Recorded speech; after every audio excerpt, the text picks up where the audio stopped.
Selamat malam Ki Ageng Bowo Triyono. Ini melanjutkan kemarin diskusi kita tentang sejarah lahirnya Pancasila. Dalam konteks itu ada momen-momen yang sangat bersejarah kaitannya dengan tanggal 28 Oktober, di mana momen itu menjadi tonggak yang sangat krusial bagi berdirinya sebuah ideologi negara, yaitu Pancasila, dan pergumulan tentang sejarah berdirinya suatu negara sekaligus sejarah tonggak ideologi sebuah negara kesatuan Republik Indonesia. Monggo. Itu memang betul, dan ini yang dilupakan oleh sebagian para pemimpin kita, baik dari pemimpin kepala desa sampai bupati, gubernur, bahkan presiden. Ini momen besar bagi perjuangan bangsa ini, karena 28 Oktober ini adalah sebagai sumpah serapahnya bangsa ini untuk bersatu. Sebab kunci untuk menghapuskan penjajahan, menghilangkan penindasan manusia dengan manusia, ini 28 Oktober ini. Karena ini momen yang melahirkan embrio negara kesatuan, yang kemudian nanti lahir Negara Kesatuan Republik Indonesia. Kemudian juga ini lahirnya filosofi pemersatu bangsa yang dinamakan Bhinneka Tunggal Ika. Ini momen agung. Hanya 28 Oktober, katakanlah ini persatuan raga. Karena bangsa ini bisa dipersatukan. Tanah air bisa dipersatukan. Bahasa sudah memilih. Salah satu bahasa kesukuan Melayu diangkat sebagai bahasa persatuan. Nah, kita ini jiwa raga. Jadi kemudian berkembang, kemarin kita bicarakan bahwa tahun 1929 kemudian Bung Karno menuangkan jiwanya, menuangkan konsep pikirannya untuk dasar kehidupan bangsa, dasar negara, yang dinamakan Trisila kemarin. Dan Trisila ini akan menjadi satu kesatuan jiwa. Kan Trisila itu hanya bicara satu isme. Maka kita harus memahami sebenarnya isme itu apa. Itu yang pertama. Jadi yang saya dengar ini sampai hari ini kan ada kontradiksi antar isme. Kita akan mengarah sesuai dengan cita-cita besar bangsa ini, mendirikan negara kesatuan. Jadi harus kesatuan, harus ada kesatuan pikiran, kesatuan langkah, kesatuan jiwa, atau kesatuan rasa. Ini yang sulit dipersatukan itu adalah cara berpikir.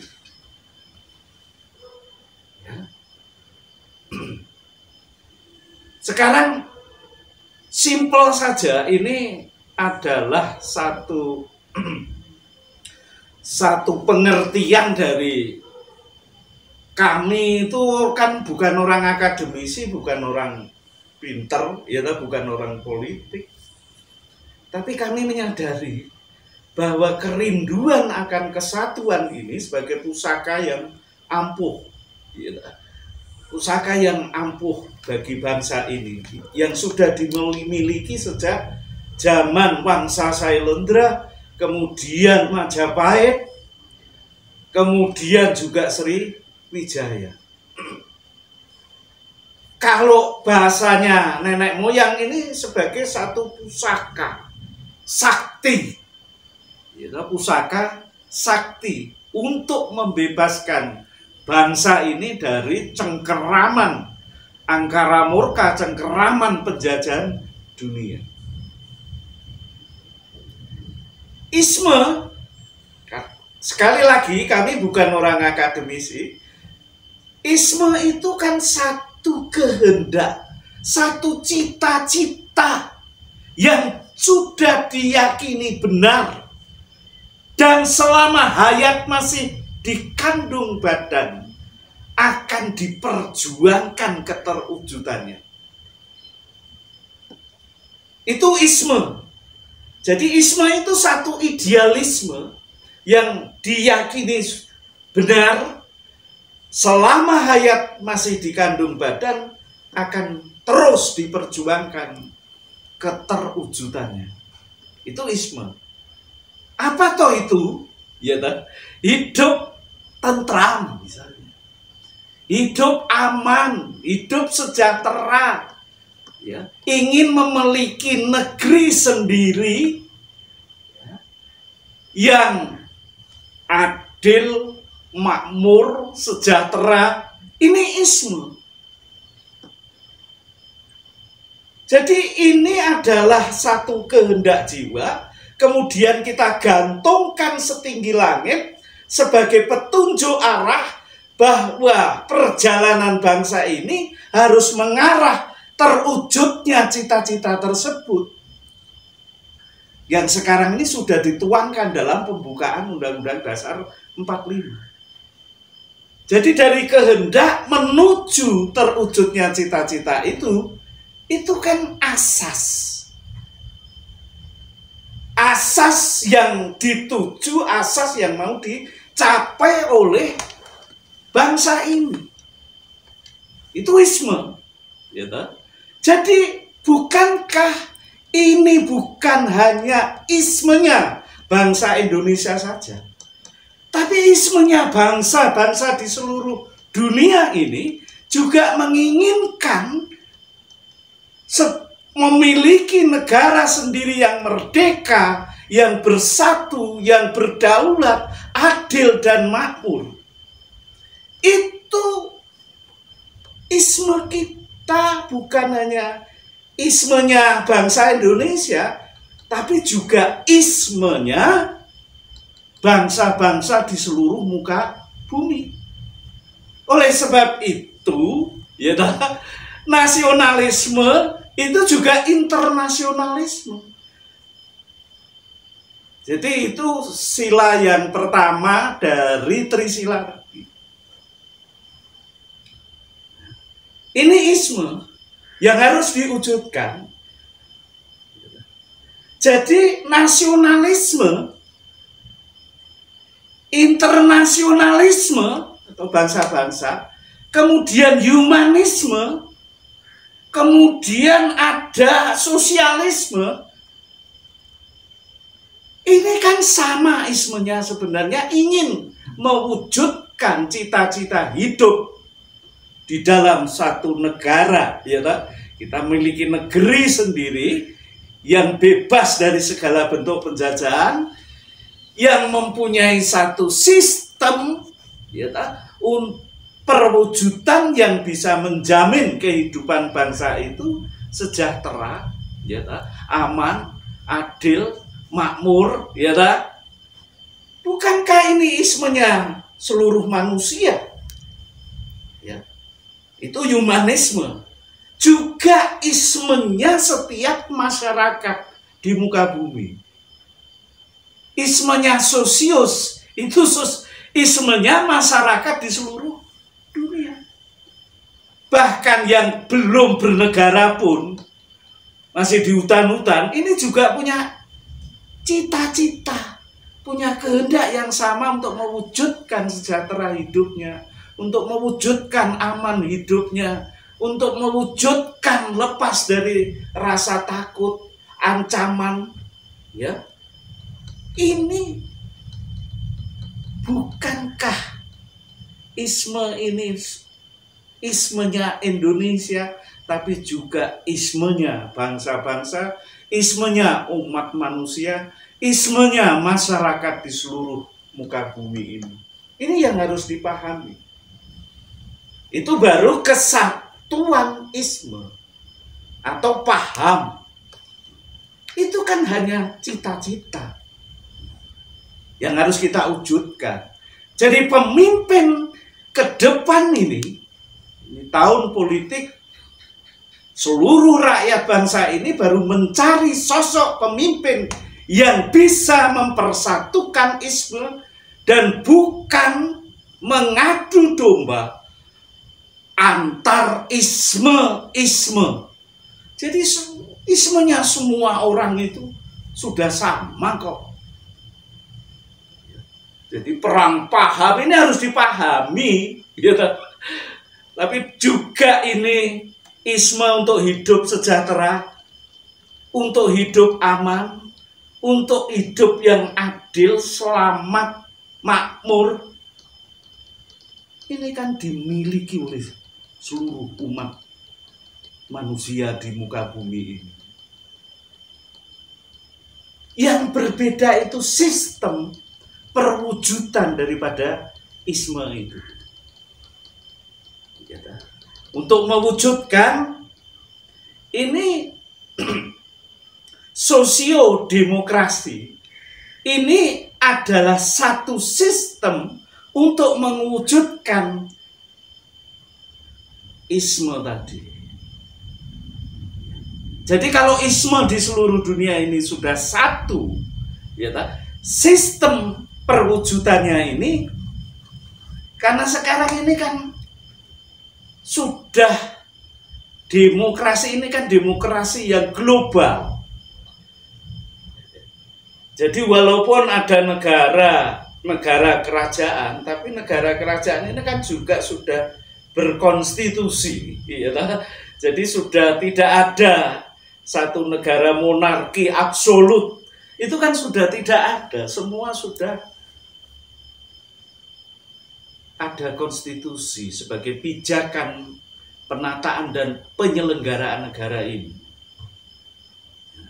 Nah, sistem demokrasi itu kan demos kratos. Jadi karena ini seperti Indonesia, demokrasi Indonesia karena perjuangan rakyat, gitu, merebut kedaulatan dari tangan penjajah, dan setelah merdeka, maka negeri ini yang terdiri dari tanah air dengan segala kekayaan, kemudian sektor-sektor kehidupan bangsa, baik ekonomi, politik, hukum, ya, kemudian juga konstitusi. Ini modal utama berdirinya sebuah negara.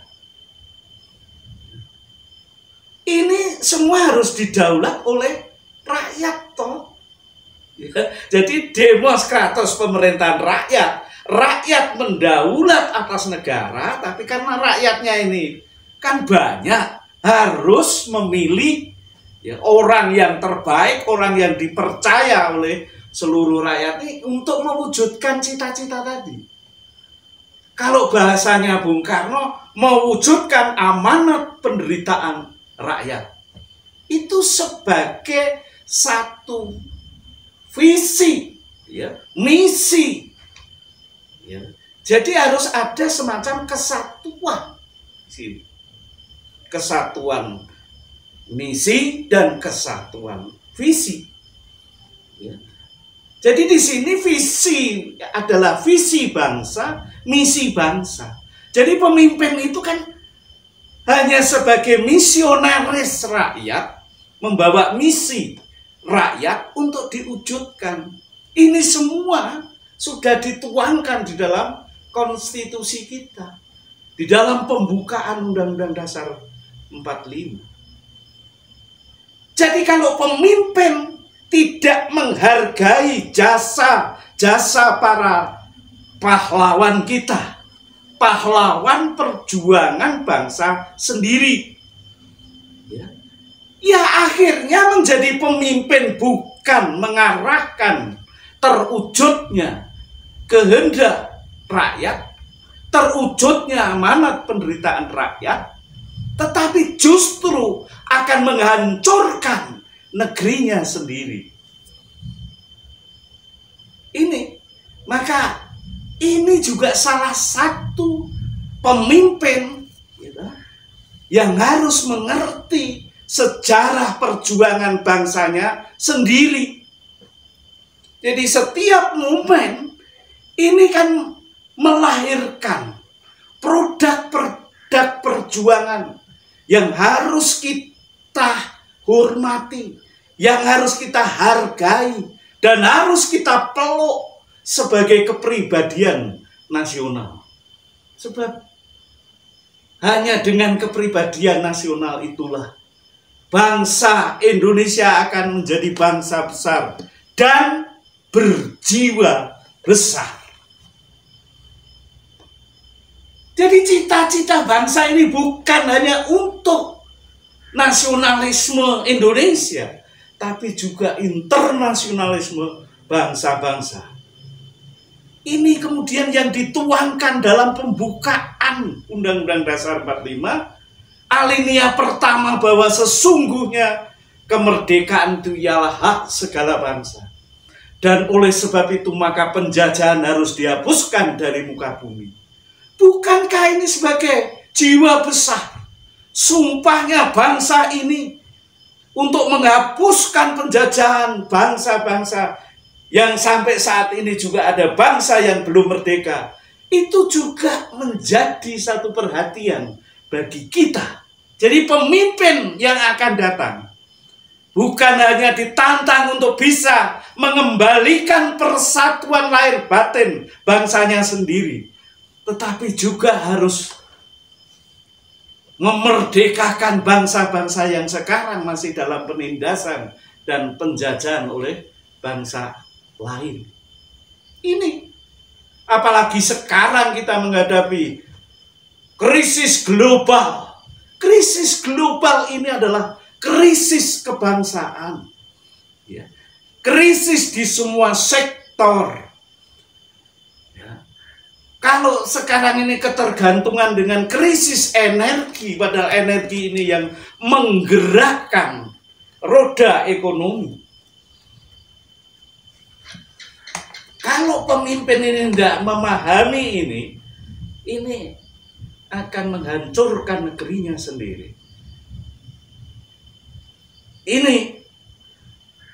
Jadi untuk mewujudkan isme sistem ini dibutuhkan juga sistem berpikir, ini adalah kunci.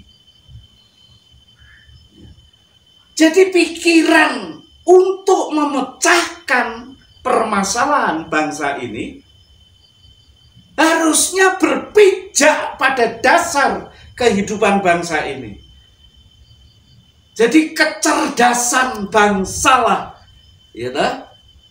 yang dibutuhkan untuk memecahkan masalah bangsa. Dan sekarang ini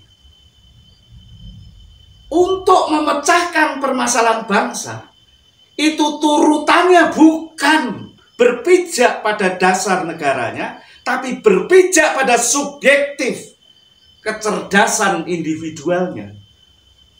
Sehingga memecahkan masalah ini malah kemudian terkesan terjadi silang pandang, silang pendapat. Karena masing-masing mempunyai kecerdasan individual. Dan ini belum ada kecerdasan bangsa. Jadi kecerdasan bangsa ini untuk memecahkan masalah bangsa. Pijakannya harus dasar negara. Jadi harus ada kesatuan pikiran, ini dimaksudkan kesatuan kecerdasan para pemimpin untuk memecahkan permasalahan bangsa.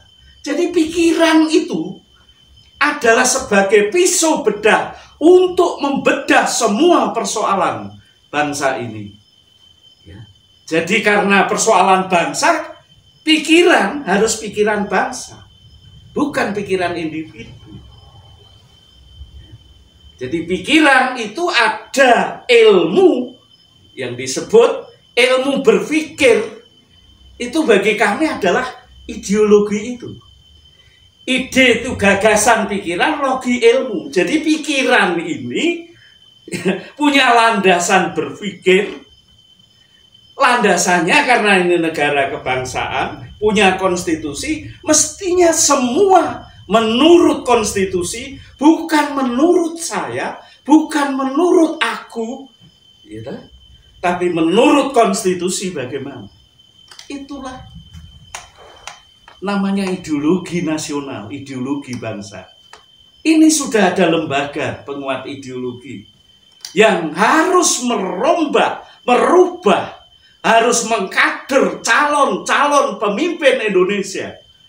Dari lurah sampai presiden, ini harus menggunakan ideologi nasional. Itulah perlu pengkaderan calon pemimpin. Tidak seperti ya sekarang ini, pilihan menang karena punya duit jadi lurah, tapi tidak ngerti dasar kehidupan bangsa ini, Pancasila. Akhirnya apa? Pikiran liberal, pikiran semau-maunya. Itulah akhirnya tumbuh visi dan misi yang berbeda-beda setiap pemimpin. Ini sudah saatnya untuk mempersatukan pikiran. Kesatuan raga sudah wujud sampai hari ini, kita ini ya mengaku sebagai bangsa Indonesia. Ya, kita sudah bertanah air Indonesia, tapi pikiran Indonesia, kehendak Indonesia, sudahkah ya, dimiliki oleh setiap pemimpin bangsa Indonesia dari lurah sampai presiden, ya, calon-calon DPR ini harus dikader, ada lembaga ya, yang harus memahami prinsip-prinsip dasar kehidupan bangsa yang sudah disepakati sebagai Pancasila ini. Tanpa ini tidak mungkin. Tidak mungkin kita menjadi bangsa yang berjiwa besar. Akhirnya apa? Banyak pemimpin yang merampok di dalam negerinya sendiri. Ya, banyak bupati ya, yang ngutil duitnya di rumahnya sendiri. Karena apa? Karena tidak memahami prinsip dasar negara ini. Itulah kami sampaikan kepada calon-calon pemimpin. Ya, ini Pak Jokowi sudah ya, ini menetapkan 1 Juni sebagai hari lahirnya Pancasila. Pancasila itu bukan hanya dasar negara, tapi Pancasila juga sebagai pandangan hidup bangsa. Pancasila sebagai ideologi nasional. Ya, ini harus mulai disampaikan pada kader-kader pemimpin bangsa ke depan. Supaya tidak ada wakil rakyat, tidak ada pemimpin yang tidak memahami prinsip dasar penataan dan penyelenggaraan negara ini, yaitu Pancasila. Jadi Pancasila ini tumbuh, dinamis, bukan mati. Sebab Pancasila ini pandangan hidup, harus tumbuh sesuai dengan perkembangan zaman ini. Sekali lagi, tanpa ini dipahami oleh setiap pemimpin, ya negeri kita akhirnya untuk rebutan para elit-elit saja. Sehingga rakyat ditempatkan sebagai orang miskin, orang bodoh. Ya, kita terima kasih pada Orde Baru. Walaupun apapun, tapi Pancasila Ya, ini masih, walaupun ya tidak dilakukan secara murni dan konsekuen, ya itu hanya tertera pada kertas. Karena memang perjalanan bangsa ini ya mestinya keliru dulu baru ngerti sing bener, salah dulu baru ngerti yang benar, ya tak? Gelap dulu baru akan mengerti yang terang. Jadi semuanya berguna. Tanpa ada penjajah misalnya, kita tidak mungkin sadar akan perlunya persatuan. Kalau sekarang ini bangsa sudah terkotak-kotak, ya, karena yang punya kepentingan terhadap Indonesia, ya, ini banyak negara-negara besar, negara di luar sana yang banyak berkepentingan untuk Indonesia sebagai harapan masa depan bagi bangsa-bangsa di seluruh dunia. Oleh sebab itu, berusaha untuk terus bangsa ini diadu domba, dikondisikan untuk saling tarung antar bangsa sendiri, ya, ini harus disadari. Apalagi oleh generasi muda, mahasiswa. Jadi setiap perubahan di Indonesia, ini seperti Sumpah Pemuda, ini orang-orang muda yang punya idealisme cemerlang untuk negerinya, untuk bangsanya. Jangan para mahasiswa dipakai untuk adu domba, untuk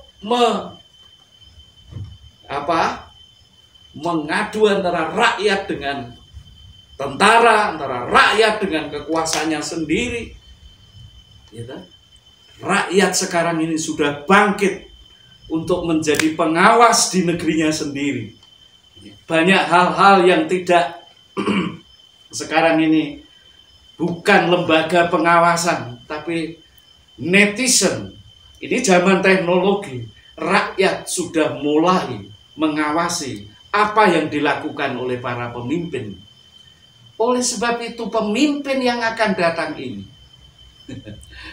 ini harus mulai menerapkan sejarah perjuangan bangsa, jangan dilupakan. Orang yang tidak mengerti sejarah perjuangannya akan tersesat di dalam membawa bangsa ini. Bangsa ini sudah tidak punya haluan lagi. Ya toh? Setiap ganti pemimpin, ganti program, ganti visi, ganti misi. Ya toh? Akhirnya perang, program, perang, visi. Bukankah misi sebagai amanat penderitaan rakyat sudah dituangkan di dalam dasar negara kita? Sudah dituangkan di dalam undang-undang dasar negara kita. Kenapa itu hanya sebagai pajangan, hafalan setiap upacara, tapi tidak masuk di benak jiwa? Tidak masuk di benak pikiran, tidak masuk di benak rasa, kehendak. Akhirnya kehendak kelompok, kebenaran mayoritas, kebenaran voting ini yang diangkat, bukan kebenaran kita bersama sesuai dengan landasan negara kita. Ini mengingatkan dan sekaligus bangsa yang berjiwa besar, bangsa akan menemukan kejayaannya kalau bangsa itu telah menemukan filosofinya dan konsekuen terhadap ideologinya. Ideologi sampai sekarang saya masih dengar ada perang ideologi. Siapa yang mempersatukan ini? Indonesia harus mempersatukan. Ideologi kui cara berpikir, ilmu berpikir. Ideologi itu bukan keyakinan. Ideologi ini bagaimana menggunakan pikiran ini dengan ilmu berpikir. Semua orang memang punya otak, bisa berpikir, tapi berpikir dengan menggunakan ilmu. Ada objek pikiran, ada subjek pikiran. Ada objek yang mau dipikir, yang dipecahkan, ada subjek yang mau mikir dan memecahkan. Harus semacam itu. Bukan liberal pikiran semacam ini yang banyak dihargai, dikatakan benar, sedikit kalau benar dikatakan salah. Itu harus manut yang banyak. Ini bukan sistem Indonesia. Ya. Itulah, maka pemimpin ini ke depan bukan mudah. Pemimpin tantangannya besar. Bisakah pemimpin mengembalikan persatuan nasional lahir batin? Ya, di dalam sistem penataan negara Indonesia yang baru. Supaya idealisme untuk membuat rumah bersama, rumah rakyat yang disebut istana ibu kota Nusantara ini, tanpa budaya ini tidak akan mungkin terwujud. Ini tantangan bagi para pemimpin ke depan. Apa itu Ganjar, apa itu Prabowo, atau Anies, ya, ini kan orang-orang nomor 1 yang bisa menata negara. Ya, itu. Ini tantangan bagi para pemimpin yang akan datang. Sekarang juga ada Menteri Pembangunan Manusia. Jangan bangun hanya raganya, fisiknya. Tapi bangunlah seperti lagu Indonesia Raya. Bangunlah jiwanya, bangunlah raganya untuk Indonesia Raya.